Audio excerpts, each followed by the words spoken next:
Ketika Yusuf tertidur, tampaklah malaikat Tuhan dalam mimpinya dan berkata, "Yusuf anak Daud, janganlah engkau takut mengambil Maria sebagai istrimu, sebab anak yang di dalam kandungannya adalah dari Roh Kudus. Ia akan melahirkan anak laki-laki dan engkau akan menamakan dia Yesus, karena dialah yang akan menyelamatkan umatnya dari dosa mereka." Maka terbangunlah Yusuf dari tidurnya dan ia berbuat seperti yang diperintahkan malaikat Tuhan kepadanya. Kemudian ia mengambil Maria sebagai istrinya dan tidak bersetubuh dengan dia sampai ia melahirkan anak laki-laki, dan Yusuf menamakan dia Yesus.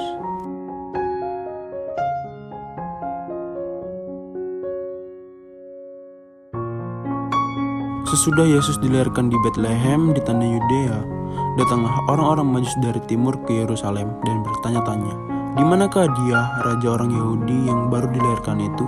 Kami telah melihat bintangnya di timur dan kami datang untuk menyembah dia."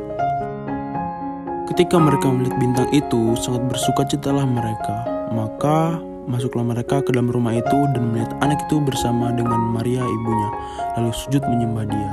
Mereka pun membuka tempat harta bendanya dan mempersembahkan persembahan kepadanya, yaitu emas, kemenyan, dan mur.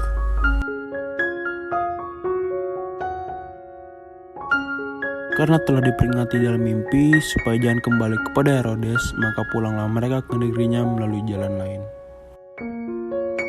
Maka Yusuf pun membawa keluarganya untuk pergi ke Mesir dan untuk tinggal di sana, karena Herodes akan mencari anak itu, Yesus Kristus, untuk membunuhnya. Maka tergenaplah yang difirmankan Tuhan oleh Nabi, "Dari Mesir kupanggil anakku." Kemudian terjadilah pembunuhan anak-anak di Betlehem karena Herodes telah diperdayakan oleh orang-orang Majus dan ia sangat marah. Dengan demikian tergenaplah firman yang disampaikan oleh Nabi Yeremia, "Terdengarlah suara di Rama, tangis dan ratap yang amat sedih. Rahel menangisi anak-anaknya dan ia tidak mau dihibur sebab mereka tidak ada lagi." Setelah Herodes mati, tampaklah malaikat Tuhan kepada Yusuf dalam mimpi di Mesir, katanya, "Bangunlah, ambillah anak itu serta ibunya dan berangkatlah ke tanah Israel, karena mereka yang hendak membunuh anak itu sudah mati." Namun karena Arkelaus menjadi raja di Yudea menggantikan Herodes, maka ia takut ke sana dan pergi ke daerah Galilea sesuai dengan nasihat dalam mimpinya.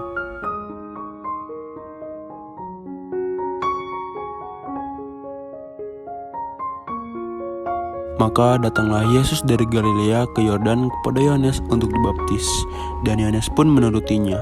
Sudah dibaptis, Yesus segera keluar dari air, dan pada waktu juga langit terbuka dan ia melihat Roh Allah seperti burung merpati turun ke atasnya. Dan terdengarlah suara, "Inilah anakku yang kukasihi, kepadanya lah aku berkenan."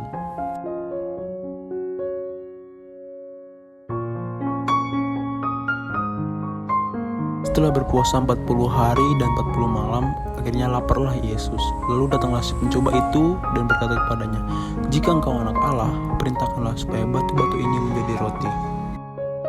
Tetapi Yesus menjawab, "Ada tertulis, manusia hidup bukan dari roti saja, tetapi dari setiap firman yang keluar dari mulut Allah."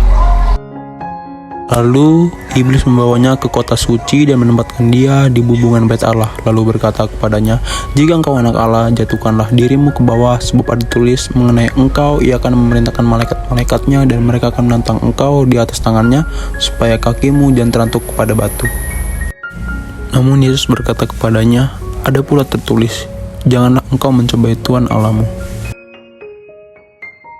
Lalu iblis membawanya pula ke atas gunung yang sangat tinggi dan memperlihatkan kepadanya semua kerajaan dunia dengan kemegahannya, dan berkata kepadanya, "Semua itu akan kuberikan kepadamu jika engkau sujud menyembah aku."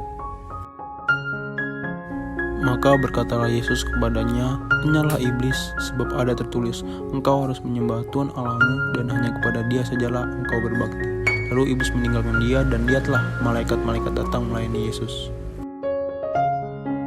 Pada saat itu tertangkaplah Yohanes oleh orang-orang Farisi di sana. Maka saat itu Yesus pergi ke Galilea. Ia meninggalkan Nazaret dan diam di Kapernaum. Sejak waktu itulah Yesus memberitakan, "Bertobatlah, sebab kerajaan surga sudah dekat."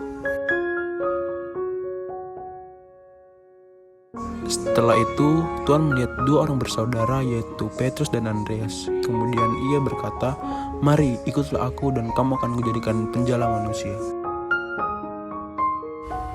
Yesus pun berkeliling di seluruh Galilea. Ia mengajar dalam rumah-rumah ibadat dan memberitakan Injil Kerajaan Allah, serta melenyapkan segala penyakit dan kelemahan di antara bangsa itu. Maka tersiarlah berita tentang dia di seluruh Syria, dan dibawalah kepadanya semua orang yang buruk keadaannya, yang menderita berbagai penyakit dan sengsara, yang kerasukan, yang sakit ayan, dan yang lumpuh. Lalu Yesus menyembuhkan mereka.